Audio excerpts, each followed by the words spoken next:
झालेल्या गट ब मुख्य परीक्षेला आलेला प्रॉब्लेम. अ ने एक वस्तू 400 रुपयाला खरेदी केली. ती वस्तू अ ने ब ला 10% नफ्याने विकली.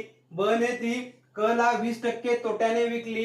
क ने ती ड ला 25% नफ्याने विकली. तर ड ची खरेदी किंमत काय असेल असं आपल्याला विचारलंय. मग कसं सॉल्व्ह करणार बघा. अतिशय सिंपल पद्धतीने तुम्हाला सांगतो बघा. 10% म्हणजेच काय, 1/10 बरोबर. समजून घ्या 10 रुपयाची वस्तू आहे, त्याच्यावर 1 रुपयाचा फायदा झाला म्हणजे कितीला विकली असेल ती 11ला बरोबर. 20% तोटा म्हणजेच काय, 1/5. 5 रुपयाची वस्तू आहे, 1 रुपयाचा तोटा झाला, कितीला विकली असेल ती 4 रुपयाला बरोबर. नंतर 25% नफा झाला, 1/4 बरोबर. म्हणजे 4 रुपयाची वस्तू कितीला विकली असेल, 1 रुपयामध्ये एक्स्ट्रा म्हणजे 5ला.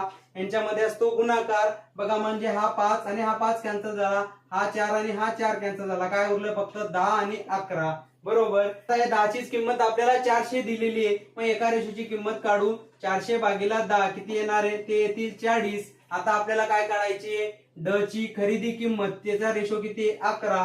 मग याला गुणीला फक्त 11 करा, किती असणार आहे 440 असेल आपलं उत्तर. सिंपल.